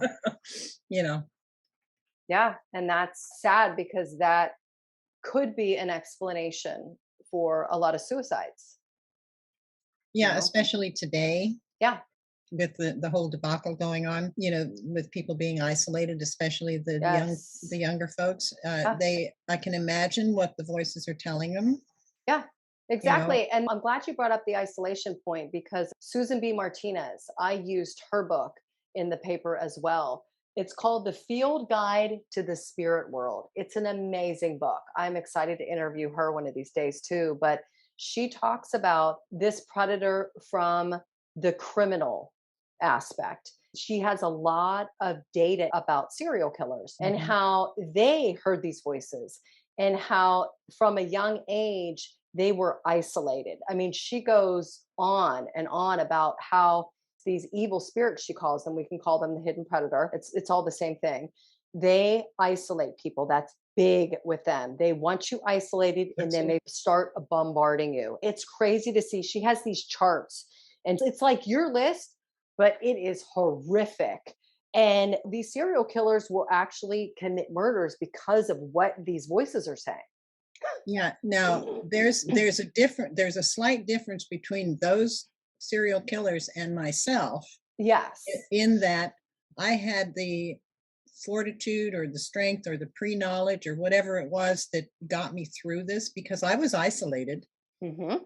Yep. and then I got bombarded to the point where, I just wanted to go away. I just wanted to disappear because it Mhm. was too painful. Yeah. But I never ever wanted to hurt anybody. Mhm. I had the idea that these were not coming from me, and maybe these serial killers don't know that, or if they do, they're so afraid that they think that these entities have power over them, and they don't. Yeah. I think maybe that's the difference, because had I not had this ability, I Mhm. could have turned out to be a Jeffrey Dahmer Mhm. just as easily, because I Yeah, got. I would definitely recommend her book just because of your background and what you went through because I mean, I'm not saying that your voices and what you went through was similar to their experience, but you can see the pattern. You can Yeah. see it in the way she does a very good job Mhm, of going through this horrific mhm, material. And mhm. she does a real good job of setting everything up and the charts, man, just the charts that you could just see on a couple pages. This person was this serial killer. They said this, it resulted in this. Mhm. It's amazing. There is this spectrum of the way in which the human condition will manifest this type of engagement with this predator into this reality. There's like the good, the bad, and the ugly when it comes to how a human will respond to this type of poking and prodding. And it has to do a lot with the way this predator manipulates our epigenetics, our environment, and how that feeds into our DNA and how it shapes us. And they have this foreknowledge of biology and chemistry and electromagnetics. They have this understanding of the human body that I don't even think we're at a level of even knowing ourselves. I agree And with you there, and what brings to mind here is all of the, not counting the poisons in the atmosphere and in our environment that cause us to be sick, Mhm. but the epigenetics of being sick is important, because really we can be surrounded by all of these chemicals and everything, and if we don't take them in our psyche, they won't affect us as badly. Mhm. They won't kill us unless we drink them directly. But, I mean, within reason, you know Mhm. what I'm getting at? Yes. So the Mhm. strength of our epigenetics, which is definitely tied into our minds and our thoughts and our Mhm. feelings. I have a sister who passed away, and she passed away from cancer. Okay. I'm sorry to hear that. And yeah, it was several years ago now. And Okay. and then my eldest son passed away from cancer. Mm. So that happened in just within a couple of years of each other. And Wow. I kept trying to tell each of them Mhm. that they should not go through chemotherapy because that would poison them and likely kill them. And then their side of the family was saying, no, no, no, Yeah. you have to go through it because that's how people survive and blah, blah, blah. Mhm. So the battle was on. And then it was up to the individual, that my sister and my son. I gave them all the information. Yep. They looked at it, they confirmed that they looked at it, Mhm. and then they got talked into Yeah. going through the chemotherapy. Mhm. They were both starting to head on the right path, and then they ended up going on the other path because they were influenced by the people around them. Now the people Yep. around them didn't hate them, Yeah, they they didn't, just they they don't were know any just they better. were Yeah. ignorant. They were Yeah. ignorant. Mhm. And of course one of them was a doctor, Yes. a conventional doctor, Yep. and that's all he knew. Yes, unfortunately. So unfortunately, they both got talked into doing that, and of course they both passed away. So I blame the Mhm. chemotherapy on killing them, Yep. but I also have to consider that it was the dark side that helped push them into it, helped them weaken their fortitude Mhm. because they kept dwelling on their illness. You Yes. can't keep dwelling on, my illness is so bad it's going to kill me, Mhm. because if you do that, now that when the doctor says you only have 3 months to live, guess what? You Yeah. only have 3 months to live. Yeah, I that makes me mad because it's almost like they wrote a prescription for this individual and said, "Here you go." Well, And there are definitely yeah, cures for cancer and exactly. every kind, but I know that there are cures for cancer and they are not the conventional way.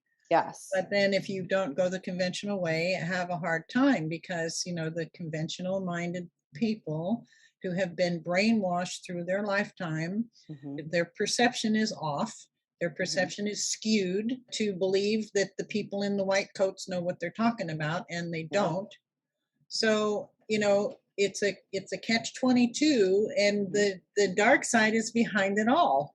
Yeah, and that's why I used that language of, are they terraforming our reality? Because they have to use us to create an environment Mhm. that is specific to them. They Yeah, can't come here and do this themselves. We have to be their avatars. And so that's a perfect example. And Pierre Sabac, I don't know if you remember his information, he talks about all these structures: education, religion, medicine, legal, all these things were set up by this predatory race. absolutely. Thousands and thousands of years ago, and it's just been playing over and over and over again. And it's a form of terraforming. It's like, let's make them think that they're brilliant doctors and let's steer them down this path. You guys do a great job of going through the history of Yeah, medicine and how it was influenced. And people were definitely influenced by something other than human because the path they took us down does not benefit us. absolutely. Nothing seems to be benefiting us. Everything's a lie. Someone is terraforming this environment and it's not for our benefit. No, it It's, isn't. it's And that simple. the sooner humans begin to realize that they're being influenced by an outside force that they can't see, Hmm. that they can definitely think about, they can have the thoughts in their minds, or they can have the movie running through their memories, or whatever the case may be.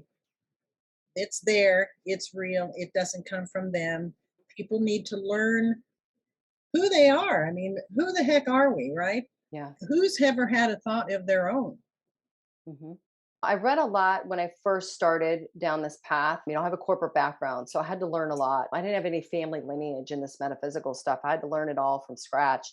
A lot of the stuff that I read, you couldn't apply it And that's what I like with you and Jerry. You can actually apply something. I'll talk with Jerry about this, but taking the, rubber band and snapping your hand, like you can literally apply this if it's that bad. And then with yours, you can start training yourself. It's like, oh, there's that thought again. Oh, this is what I do. And then you can start training yourself. When I read that passage from your blog, you had to deprogram, you had to keep going and going. It's just like when you play sports.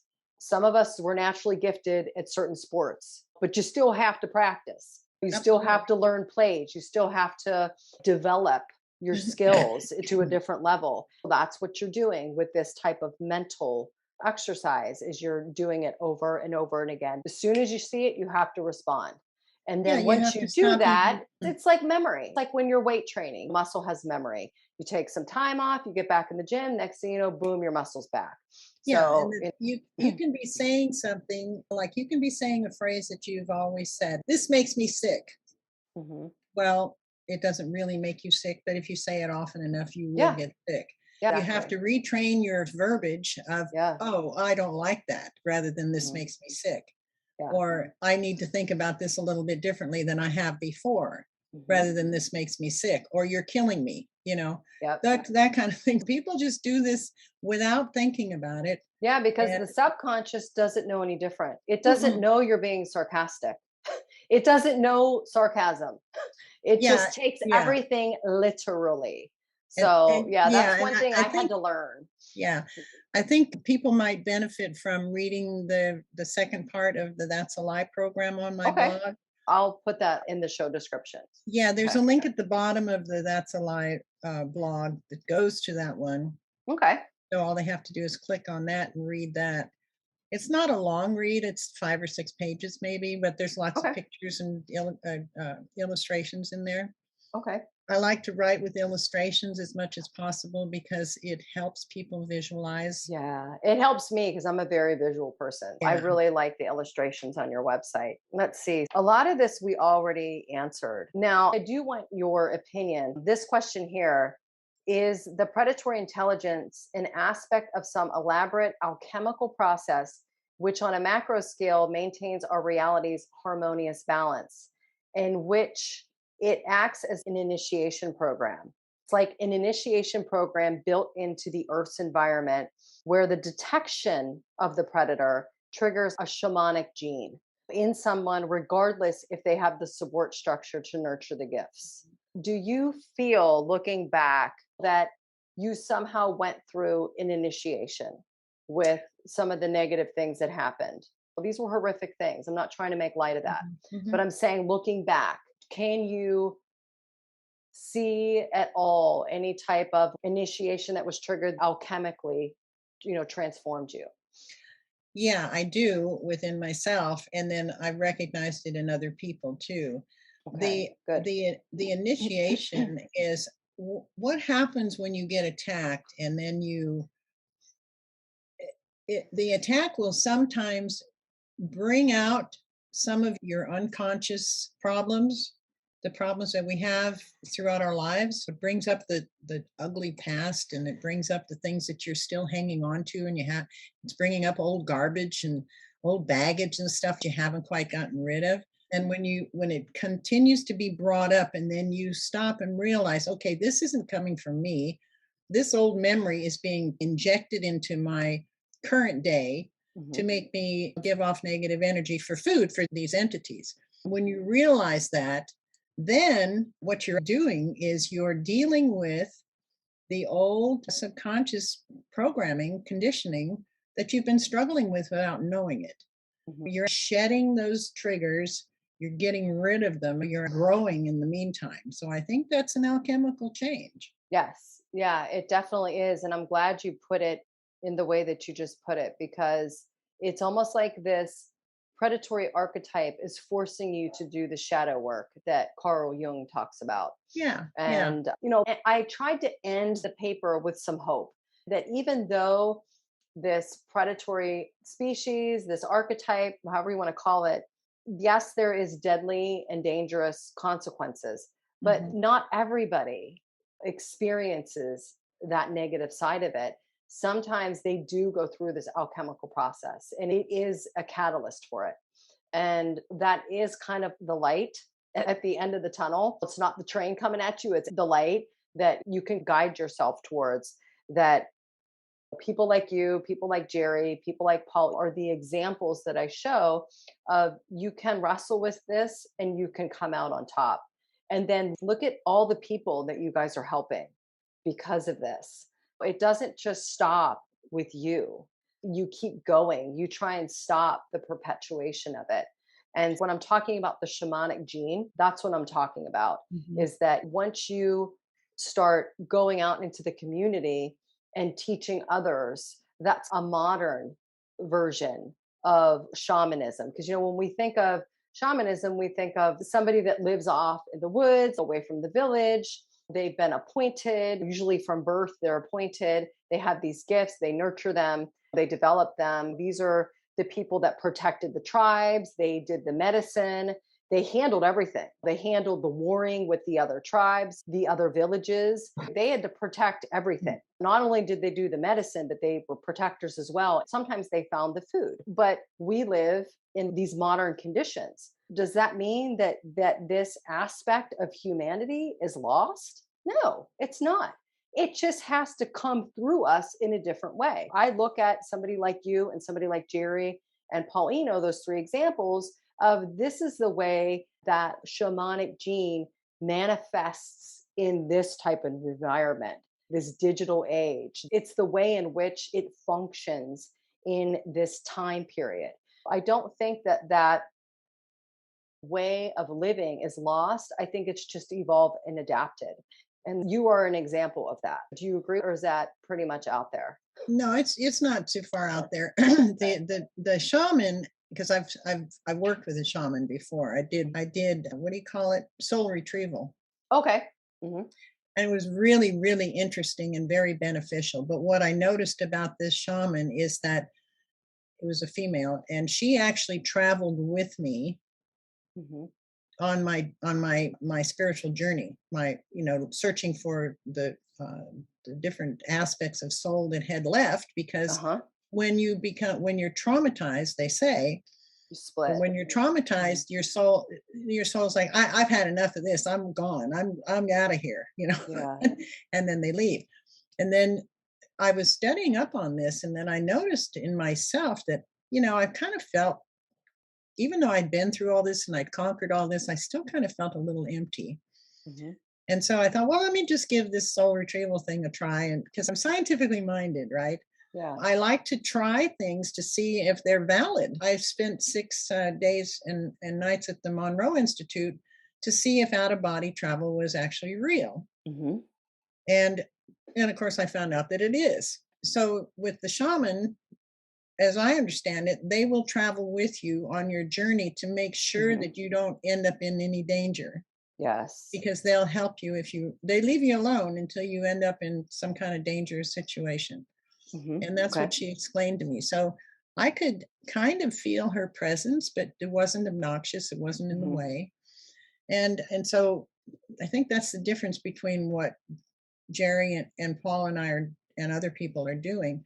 My greatest joy is to help other people see that they're not living on this planet alone, that the feelings that they're getting are not necessarily coming from them. And most of the time they're not. If people know that and realize that, they will actually take this spiritual leap into more awareness, expanded awareness of who they are. And they will realize that they are the ones that have the power. And it's the Essenes called it inner technology. And it's the inner technology that create, and there's a language that is with the universe that is our emotions. It's an emotion combination of the thought and emotions together. The Heart Math Institute has been studying on this for many years. And when you have that connection and you realize that that's the language with the universe is not in words, it's in emotions. Mhm. When you have a desire and you put some emotion into it, then you can create That it. gives it the fuel that That like gives it the fuels, fuel. yeah. That's Mhm. the language that connects with universe, because universe is all energy, Mhm. and in all kinds of forms, whether it's plasma form or electromagnetic form or whatever form it is, it's energy that Yeah. hasn't become manifest into something solid yet. It's a potential. They call it a potential. Yep. I'm glad you brought up the spectrum because I do remember I put that in my paper. I took that from your book. It was on page 133, and you show the light spectrum, and it Yeah, shows the little teeny tiny bit that we see, yeah, and then yeah, that vast majority of what we don't see. And that's where these time storms and this hidden predator operate from. yeah. Now, I read a Yeah. book from it. It was written by a physicist, and I don't remember which one now because I read several physics books. Mhm. Anyway, he was It's giving okay. a comparison of how much our eyes see compared to the whole light spectrum. And he took the example of the Empire State Building. That's the whole light spectrum. And how much of that do we see? Mhm. Well, in comparison, we see the amount that a flea would cover on a windowsill. Wow. That's Yeah. that's how much visual spectrum we actually have with our eyes. We have other senses besides our eyes. We have feeling, we have intuition, we have all Yep. those things, and they are very real. Do you want me to go through the messages that you guys recorded that were said to your patients? That's the list Oh, I have here because we oh, went through the sure. stuff that was said to you, but I'll read through a few of them. Like I said, there's 105. Okay, that's a lot, These are from folks. Jerry's patients. Yeah, it says messages reported by patients. I took this Uh, directly from the website. Just listen to some of these. If they sound familiar, go on to their websites. I'll put all the links in the description, and then you just read through them. Like I said, there's over 100 of them. Plus yours on top of that, it's over 100. And I remember Jerry saying it's like a playbook. So mm, once you read these and you're aware of it and you're aware of everything we've talked about, how to respond to it, you read those two blog posts by Sherry, the That's a Lie Part 1 and 2, then you have some tools. You can start testing this. So here's a couple of the things. before you Go ahead. start, I'd like Uh-huh. to say here's one way that people can test this. Okay. They can watch the news, the conventional news, Oh, okay. and see how the news is telling them to be afraid and to be Hmm. scared and to be blah blah blah blah blah. We're going to this Yes. war, Hmm. this one's doing that, this one's doing that, and you need to be afraid. You've Yes. got a food shortage, you need to be afraid. Everything is you need to be afraid. They may Hmm. not say those words, but that's what they're Yeah. projecting, is you need to have fear inside of you, and that way you'll follow our instructions, and that Hmm. is those entities feeding you through them, and they Yes. don't even know it. Yeah, that's the terraforming that I was That's talking Yeah. about. So if Um, when you read these things, and the people go and read the rest of it if they want to, they can use that as the playbook and then yep. compare that to what they're hearing on the conventional news. Once you train yourself to see this, you can't unsee it. Yeah. And that's what I wanted to show people in my paper is that once you read this paper and they read your material, if they read all the books that I read, you can't not see it. You just can't. It's everywhere. You see it in the news. You will start seeing it everywhere. Yeah, you'll see it in the And doctor's office. You'll yeah, see it. Yeah, you'll see it everywhere. and Absolutely. things people say, somebody will be provoked to say something to you. I've noticed with certain family members that come to visit, because now I'm paying attention, Mhm. that no fault of their own, they'll say certain things, almost say the exact same thing every time they come to visit. It used to start an argument between myself and my husband. It Mhm. doesn't anymore Yeah. because the last time it was brought up, changed the topic immediately. Yeah. And there was another time I just completely ignored what Yeah. they said. Ex- yeah. And it literally shut it down. You can watch somebody malfunction because you just messed up the program. People can try that with friends and family. It's a pattern of saying something at certain times. It might be certain times a year, it might be around the holidays. Start Mhm. paying attention to that stuff. And when it happens, stop it immediately. take the upper hand. Here's some things that could come into your head or be said to you by somebody else. And these are the messages reported by patients. You have no reason to feel good. Don't trust your intuition. Don't treat yourself with respect. People don't care about you, so why should you be kind to them? That is a big one. You'll never have enough to survive. We were just talking about that. You have many painful decisions to face. Okay, who doesn't? I mean, come on. Tell us something we don't know. Life is suffering. That's one of the four noble truths of the foundation of Buddhism. I have that on my wall. Life is suffering. We already know that. You're going to get sick if you blah, blah, blah. Look at all the ugliness around you. You're going to fail. I'm sure we've all heard that one. Your life is a mess. I mean, we've all heard that from our parents sometimes. And sometimes it's, you'll never get anywhere. Yeah. Sometimes they're like, what are you doing? I can't watch this train wreck. You can laugh at that stuff, but life is a crock of crap. That's funny. Your future is grim. You have nothing to look forward to. This is stuff that plays in these patients' minds over and over again, right? Let's see. You're wasting your time. You don't have enough for yourself to be giving anything away. You're not worthy of anything better. That's just a few of the things that Jerry has reported from his patients where it runs like a loop. And they can't get rid of it until they know that those thoughts are not their own. All right. I think we've done a lot. Yeah, we have, and we've only touched the surface. I know. What I'll do is I'll see what kind of feedback we get from this. Maybe we didn't touch upon something, or I'll go through these questions again. And if you can think of something that we could have another conversation about, maybe go deeper into certain areas. Maybe you want me to read something else from your blog that we could do another show on that's helpful, that helps empower people. I think when you're aware of these things, they're less scary. We could probably safely say something like that. When you're aware of it, it's less scary and you're more willing to do something about it when it does come up. Is that pretty accurate, you think? Yeah, it is. And the thing is that people need to remember that they are the ones with the power, not the bad guys. Yes. And I'm calling them bad guys on purpose because none of those entities are good guys. Yeah. Now I'm told that there are some good entities out there, but they're not of this clan. And if they are, that's great. And I welcome them. But, I'd be very specific because of what I went through. And I know how easy it is to invite them in. Yeah. Because even after going through everything that I went through, I could invite them in easily and destroy my life.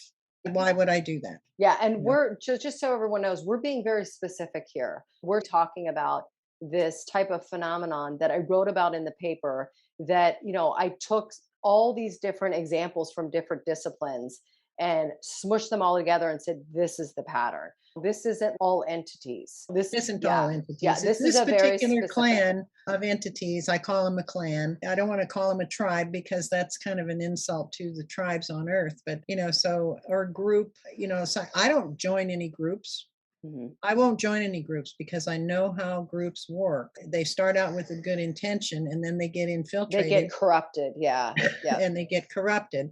Yeah. And the people don't notice that that's going on because, like these entities do, sometimes they will start with things that will make you trust them.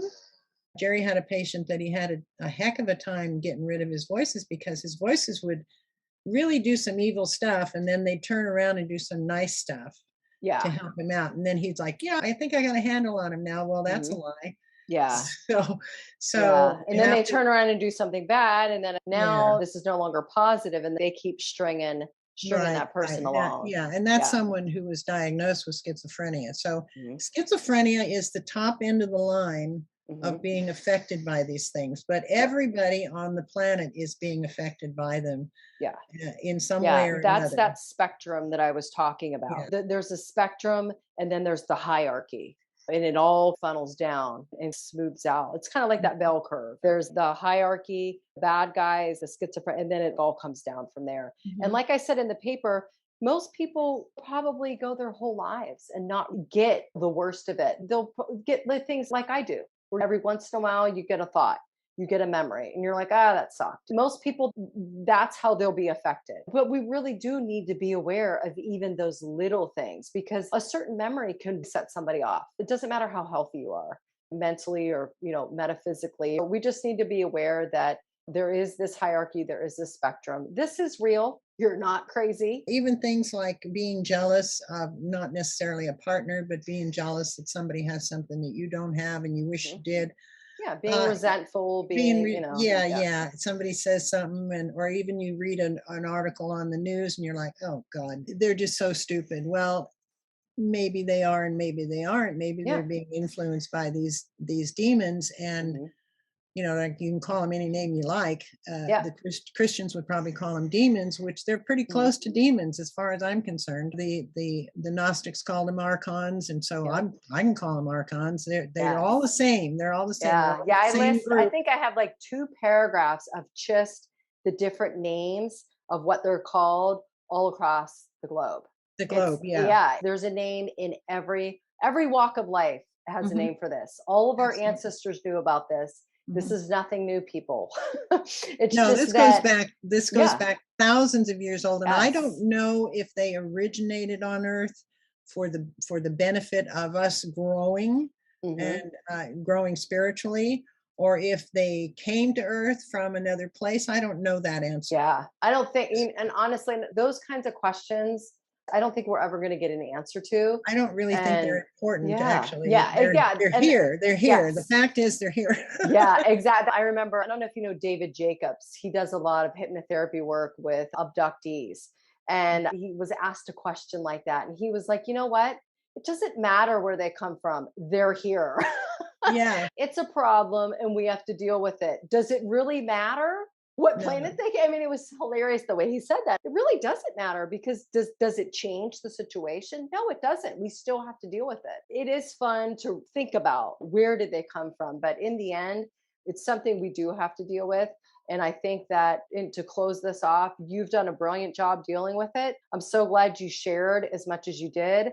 I hope going through this journey of remembering your roots and where you came from and what you did to overcome this and what you accomplished Mhm. is something to be commended. And if anybody's at a similar point, not identical, but similar, I'm hoping they will find this talk and they will find your website, they'll find Jerry, they'll find the book. So, do you have anything else you want to say to end this? Michelle, I really enjoyed this conversation, and I hope that it helps a lot of people, and I hope that it helps you in your curriculum. You're on Mhm. a great path, and Thank I you. commend you for all of your work. That's wonderful. And we're at a period of time, I think, on planet Earth where things are changing rapidly. Hmm. And I see a lot of people waking up to more spiritual awareness, and I think that's a wonderful thing. We can see the ugliness around us, but hey, there's probably more of us who are waking up than anybody realizes. And I just get that feeling inside that this is a good thing. This is an exciting time to be here, just to watch all these changes happening and watch the dark side keep pushing and keep pushing and keep pushing. And we're Hmm. like, hey, wait a minute. Yeah, and then as That's they just not going push,